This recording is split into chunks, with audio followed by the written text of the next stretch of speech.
Hi everyone, welcome to our podcast. My name is Lance Raymond S. Fernandez. And I'm Kian Tyron J. Binoya.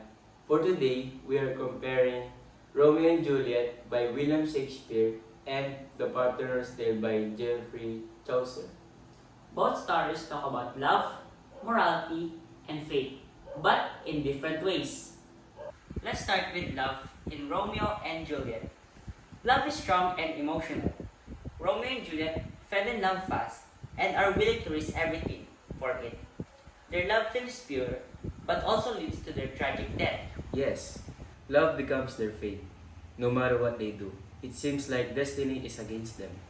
Meanwhile, in The Partner's Tale, the love is not about romance. It's about greed. The three men love money or gold more than anything, and that love for gold becomes their downfall or death. Yes, and Chaucer's message is clear. Loving too much money leads to evil. It's love twisted in the wrong way. Now for morality, in Romeo and Juliet, both of the lovers follow what is in their hearts. They don't think what is right and wrong. These actions doesn't only bring pain to themselves, but also brings pain to their families. While in The Partner's Tale, the partner preaches about morality but still doesn't follow it. He's greedy and hypocritical. And Chaucer uses him that people can say what's right but still do the opposite. And about fate, Shakespeare shows fate as something that controls life. From the start, we're told that Romeo and Juliet were star-crossed lovers. It's like their death or tragedy was meant to happen. Ah, yes. In Chaucer's story, fate is more like karma. The three men find what they deserve in the end. It's like moral kind of fate. What you do comes back to you. So in both works, love and choices are shaped by destiny. Right. Shakespeare shows how love can be tragic, and Chaucer's warns that greed destroys. But before I continue furthermore, I have a few questions for you. Do you think Romeo and Juliet were really controlled by fate, or were their choices the real cause of their tragedy? I think it's kind of both because like fate already set things up, but their choices made it worse. But if they waited or thought more, maybe it wouldn't end so bad. Okay, moving on to the next thing. In The Partner's Tale, do you think the three men deserve what happened to them, or was all just bad luck? Mm, I'd say they deserve it. They were greedy from the start, so it's like karma caught up to them. It's a lesson that what you do really comes back to you. Third question. If you compare both stories, which lesson do you think is more important? Love or morality? Maybe morality, because in both stories, people made choices without thinking about what's right.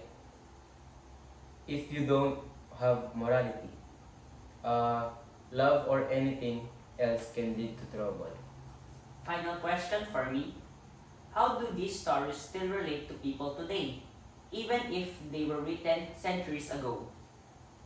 People still fall in love fast, still get greedy, still make mistakes. So yeah, the lesson still makes sense today, just in different ways. Now it's time for me to ask questions. Do you think love in Romeo and Juliet is something we should admire or be careful about? Um, I would say both.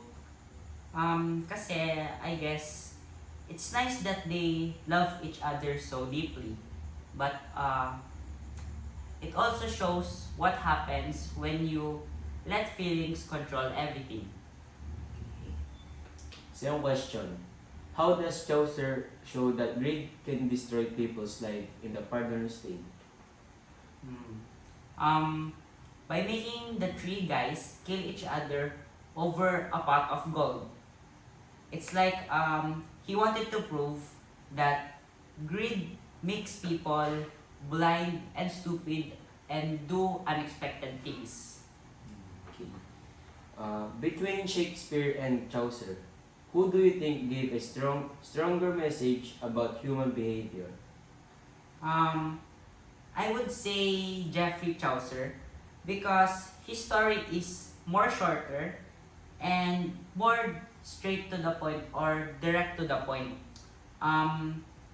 Don't be greedy, but Shakespeare's shows more emotion and tragedy. So both are strong in different ways, but I would choose Geoffrey Chaucer. Okay. Last question. If you could change one thing in either story's ending, what would it be and why? For Romeo and Juliet, since their story ended in a tragedy, since Romeo did not get the letter, what I would do to change the story is parang I would make the letter reach Romeo so that Romeo knows about the plan about Juliet. Okay. Both remind us to think before we act because our decisions, good or bad, can decide our fate. So I think that wraps up for our podcast for today. And that's for our short discussion. Thank you for listening. See you next time! Bye-bye.